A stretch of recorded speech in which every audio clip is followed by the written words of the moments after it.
Hello अनि नमस्ते साथीहरू। आज मैले 2017 मा रिलिज भएको रिभेन्ज मुभीको नेपालीमा एक्सप्लेनेसन लिएर आएकी छु, जहाँ कि एउटा केटाले आफ्नै गर्लफ्रेन्डको रेप गराउँछ र त्यसपछि त्यो केटीले त्यो केटा र त्यसको साथीहरूसँग कसरी बदला लिन्छ त भन्ने बारेमा यो मुभीको लाइट स्टोरी छ। त्यसैले यो भिडियोलाई अन्तिमसम्म हेरिदिनु होला।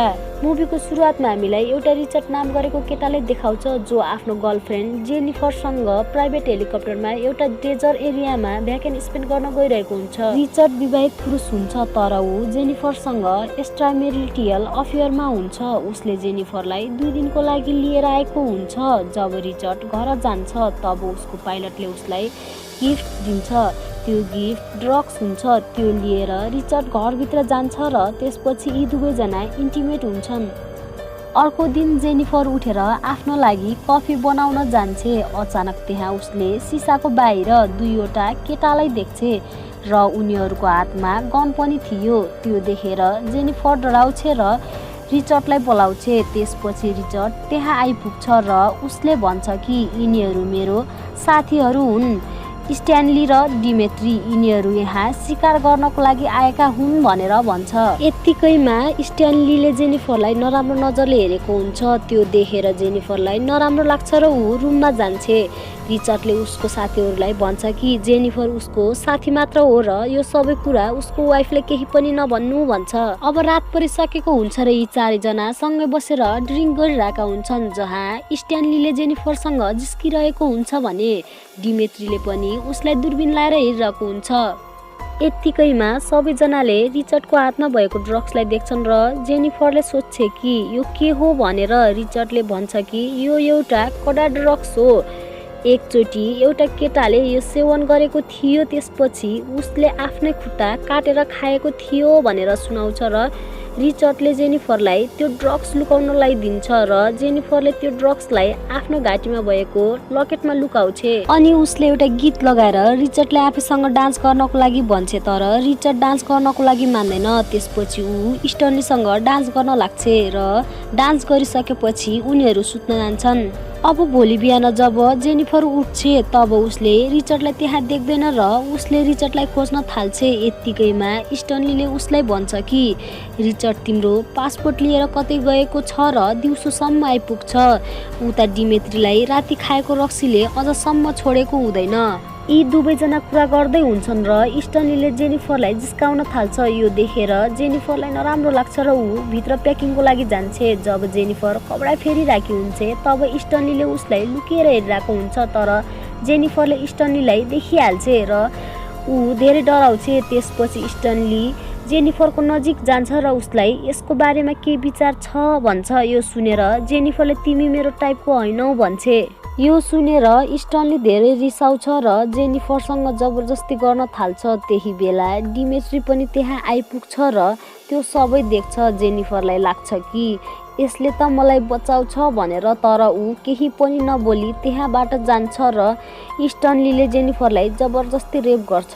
जब रिचर्ड घर आउँछ तब उसले जेनिफरलाई रुइरहेको देख्छ र उसले जेनिफरलाई नरुनको लागि भन्छ। अब जेनिफरले रिचर्डलाई हेलिकप्टर बोलाउनको लागि भन्छे, किनकि ऊ घर जान चाहन्थे, तर रिचर्ड उसलाई गाली गर्छ र सुत्नको लागि भन्छ। अब भोलिपल्ट रिचर्ड जेनिफरको नजिक जान्छ र उसलाई भन्छ कि मैले तिम्रो अकाउन्टमा धेरै पैसा हालिदिएको छु र हिजो मेरो साथीले जे पनि गर्यो त्यो सबै भुलिदेऊ। तिमी यति राम्री छिउ कि जो केटा पनि तिमीलाई देख्नेपछि आफूलाई कन्ट्रोल गर्न सक्दैन र यही मेरो साथीसँग भयो र उसलाई तिमीले माफ गरिदेऊ। यो सुनेर जेनिफर रिसले आगो हुन्छ र उसले रिचर्डको वाइफलाई सबै भनिदिन्छु मात्र के भनेकी थिए। रिचर्डले जेनिफरलाई एक झापट हान्छ र जेनिफर भुइँमा लड्छे। त्यसपछि जेनिफर त्यहाँबाट भाग्छ र ती 3 जना उसको पछि लाग्छन्।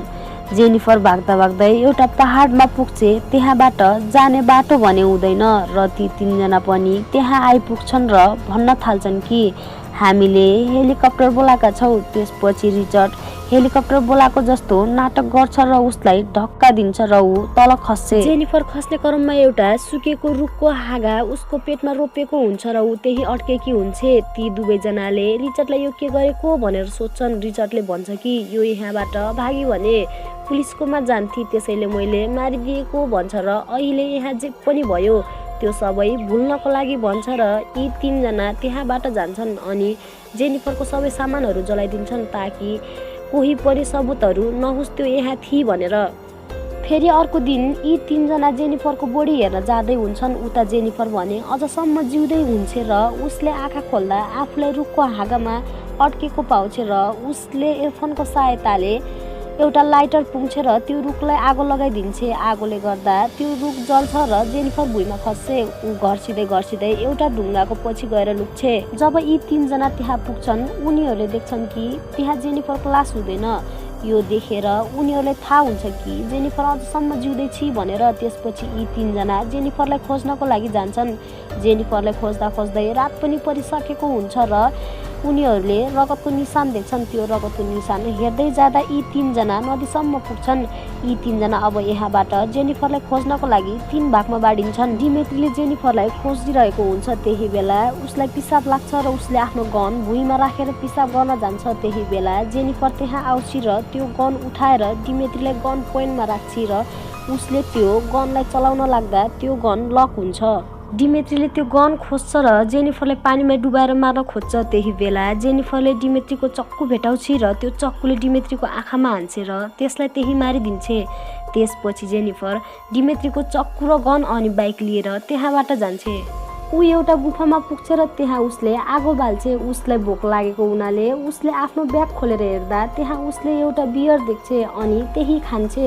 जेनिफरलाई धेरै दुखेको हुनाले त्यसले लकेटबाट ड्रग्स निकालेर खान्छ जो पहिला रिचर्डले उसलाई लुकाउनको लागि दिएको थियो। यो ड्रग्स लिन बित्तिकै जेनिफरको सबै दुखाइ हराउँछ र उसले आफ्नो पेटमा भएको काठको टुक्रालाई निकालेर फाल्छ। उसको घाउबाट धेरै रगत बगेको हुनाले त्यो रोक्नलाई उसले बियरको बाहिरको खुक्काले तताएर आफ्नो घाउमा लगाउँछ। जब बिहान स्टनली नदीमा मुख धुरहेको हुन्छ तब त्यहाँ उसले डिमेत्रीको लासलाई देख्छ र ऊ यो देखेर धेरै डराउँछ। त्यही बेला रिचर्ड पनि त्यहाँ आइपुग्छ र त्यो लासलाई देख्छ।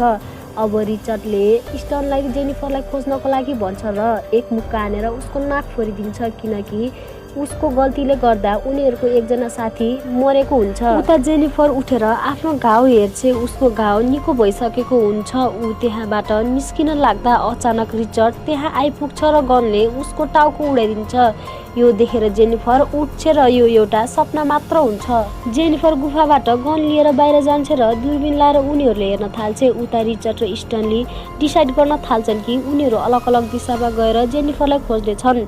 रिचर्ड त्यहाँबाट जान्छ र स्टनलीले ऐना लिएर आफ्नो फेस हेर्न थाल्छ। उसले ऐनाको रिफ्लेक्सनमा जेनिफरलाई देख्छ र ऊ त्यतैतिर जान्छ। जेनिफर त्यहाँबाट अलि अगाडि जान्छ। त्यहाँ उसले स्टनलीलाई देख्छ। त्यही बेला स्टनलीको गाडीको पेट्रोल सकिन्छ र ऊ पेट्रोल हाल्नको लागि बाहिर आउँछ। मौका देख्न बित्तिकै जेनिफरले स्टनलीलाई गन पोइन्ट गर्छ र उसलाई सुट गर्छ तर गोली उसको कुममा लाग्छ र ऊ त्यहाँबाट भाग्न थाल्छ। उसको रगत भुइँमा खसिरहेको हुन्छ। रगत बग्न नदिनको लागि उसले आफ्नो मोजा झिकेर घाउमा बाँध्छ ताकि जेनिफरले उसको रगत पछ्याउँदै उसँग नआओस् भनेर। त्यसपछि ऊ एउटा ढुङ्गाको पछि लुक्छ। जेनिफर त्यहाँ पुग्छ र उसलाई खोज्न थाल्छ। त्यही बेला स्टनलीले पछिबाट गोली चलाउँछ र जेनिफरको कानमा लाग्छ र जेनिफर त्यहाँबाट भाग्न थाल्छ। स्टनलीले उसलाई पछ्याउँदै जान्छ। जेनिफर भाग्दै भित्तामा भएको काँचको टुक्रालाई भुइँमा फालिदिन्छ जो स्टनलीको खुट्टामा पर्छ र ऊ दौड्न सक्दैन। ऊ त्यही बसेर आफ्नो खुट्टामा भएको काँचको टुक्रालाई निकाल्छ र ऊ गाडी लिएर जेनिफरलाई खिच्नको लागि जान्छ। त्यसै बेला जेनिफरले उसलाई सुट गर्छ र ऊ त्यही मर्छ। अब जेनिफर रिचर्डलाई मार्नको लागि उसको घर जान्छ। उता रिचर्डले पनि जेनिफरलाई भेट्दैन र ऊ पनि घर आउँछ। घर आइपुगेपछि उसले आफ्नो पाइलटलाई फोन गरेर बोलाउँछ। त्यसपछि ऊ नुहाउनको लागि जान्छ। जब रिचर्ड नुहाइरहेको हुन्छ तब उसले बाहिर कसैको आवाज सुन्छ र ऊ गन लिएर बाहिर जान्छ तर त्यहाँ कोही हुँदैनन्। ऊ भित्र आउँछ। भित्र आउँदा उसले बाहिर जेनिफरलाई देख्छ र जेनिफरको हातमा गन पनि हुन्छ।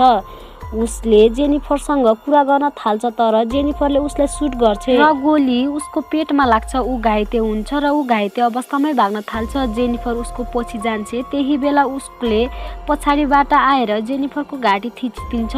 त्यसपछि जेनिफरले उसको घाउमा औँला घुसाइदिन्छ जसले गर्दा उसलाई दुख्छ र जेनिफरलाई छोडिदिन्छ। अब जेनिफरले गन उठाउँछ र उसलाई सुट गरिदिन्छ र ऊ त्यही मर्छ। अब भने जेनिफरको बदला पुरा हुन्छ। त्यसपछि जेनिफर बाहिर आउँछ, हेलिकप्टर पनि त्यहाँ आइपुगेको हुन्छ।